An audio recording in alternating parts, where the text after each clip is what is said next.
Hi, welcome back to the Benchmarkers Rugby Show. My name is Kumbi. I am your host, and today we're just going to be going through the round two Six Nations game between England and Wales, which was played at Twickenham. Right, so both of these sides had the two sides had contrasting starts to the season, to the tournament, with England winning in Italy, so away from home, but Wales lost at home to Scotland narrowly. Right, so obviously that was that exciting 26 to 27 game that we looked at last week. So, both. I mean, England was looking to solidify their start to the tournament, and then Wales was looking to correct some of the mistakes that they made. And yeah, so we're just gonna jump straight into it. Look at how the game went. Just break down the game and the key stats, and then we'll just look at the overall stats of the game throughout. Right.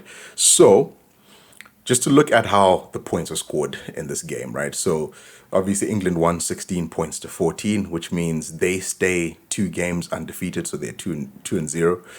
Wales lost, which means they have started off with two losses, right? So it hasn't been a great start to the season for Wales. And the points break down, right? So both teams scored two tries. England converted none of their tries. And on the other side, Wales scored two tries. So the stats are saying that there's one conversion. Obviously, the other try was a penalty try. There's not really, like a traditional conversion, but there's an automatic one, right? So the stats are going to highlight that there's one conversion, but really, both tries were converted technically, right? And then England. So the thing that really won England the game at the end of the day was the fact that they had two penalty goals and Wales had none, right? So that's how the points basically played out. And just to look at some key stats in the game, or some key moments in the game, right? So England started off really well. It looked like they had a clear plan because they had seen how their set piece and their lineout had gone in the last game. So it looked like what they wanted to do was to kick behind Wales, right? So make them take lineouts, probably from their own five, or somewhere between their 22 and their five, and put pressure on their lineouts, put pressure on their scrum, and that looked like the tactic. And Wales really responded quite well, and so the defense was really good. The set piece was decent early on, right? So it might have crumbled as the game progressed, but the set piece was good. The defense was good. They had some key turnovers, and as a result, they then managed to put England under pressure because their defense and their set piece put them in the right position at the field. And then England's discipline then got them down to 13 men in the process, right? So Wales then scored early on the game, probably I think in the 17th minute, to go 7 points to nil ahead, right? And in the process, like I said, England goes down to 13 men. Now the problem is, so in that case, you're like, okay, fine, Wales, you're up two guys, right? And you're up one try. This is the perfect time for you to take hold of the game, make sure that you put yourself in the right place in the field. But as soon as that try is scored, instead of kicking the ball, having a good exit, they start to try to run the ball, even though England had put pressure on them. And England gets a scrum, and then Ben Earl scores off the base of that scrum. So it looked like they really didn't take that chance going down 13 men, and England managed to score a try with two guys in the bin. So that was I think if you're a Welsh fan, you'll be frustrated by that. But that's very impressive from England to put pressure on Wales and manage to score in that moment. So that's basically how that played out. And then towards the end of the second half as well, Wales did manage to score another try, and this try was very interesting because one, both teams had 15 guys on the field, so they couldn't score when they had a two-man advantage. But also two, the way that the try was scored, they had an inside pass, and then from that inside pass they had a break, and then they passed, and then they scored the try. And that to me was very interesting because as the game progressed, you could see that there were spaces in England's, because England had a rush defense, right? If Wales had just played those inside passes a little bit more frequently, I think they would have broken down England's defense a little bit more. But they instead opted for those, behind the back passes, which wasn't working. So I think that was a very interesting try because the moment that they had tried it early on in the game, but then that didn't work. But then they tried it a second time only towards the end of the second half, and it produced a try. So I feel like, but they didn't. I don't think they ended up doing it again. So that was a very interesting thing that they didn't go to the things that was actually working. So, but anyway, Wales then went to the half 14 points to 5 up, right? So that was the first half. So Wales did decent in the first half, but in the second half, it I mean, the scrum wasn't performing well in the first half either, but in the second half, England just put pressure on that scrum. At certain moments, they also put pressure on the line out, and then they're kicking as well.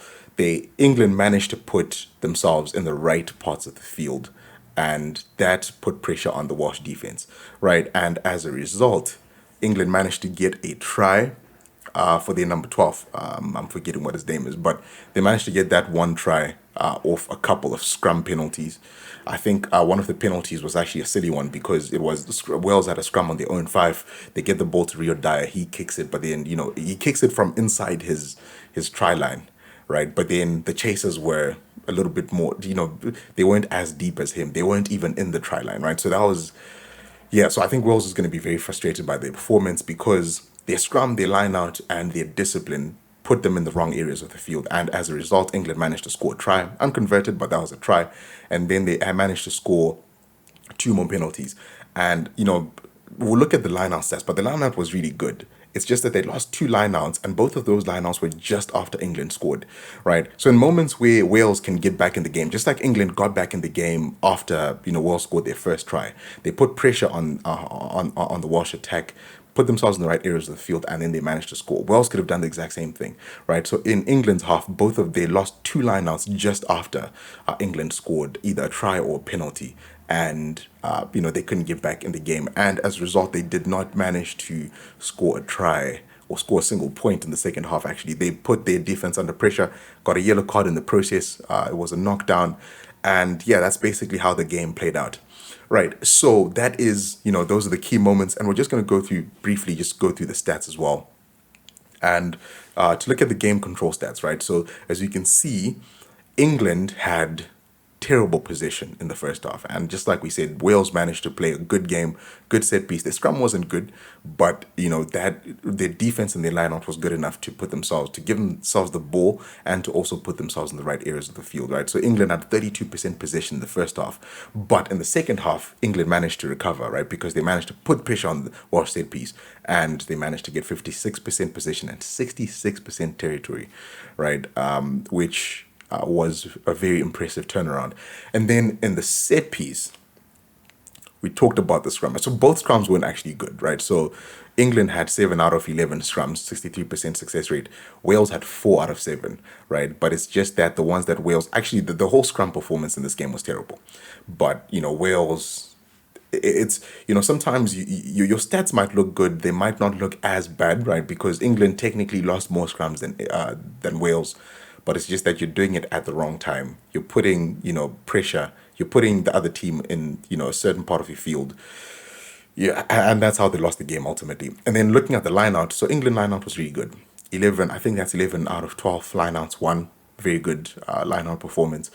Wales had 14 out of 16 for their lineout. It's just that those two, you could, like I said, you could have good stats, but it's when, you lose, you get it wrong. That's the telling thing.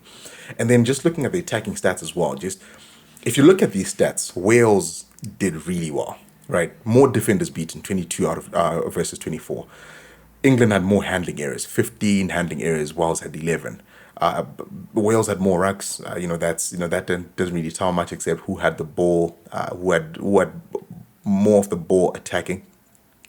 Wales had 5 offloads versus England's 1, right? England had more kicking meters and then more kicks from hand from Wales as well, right? But just things like defenders beaten, offloads, those were in Wales' favor, but they just didn't manage to capitalize, especially in the second half because their set piece wasn't working.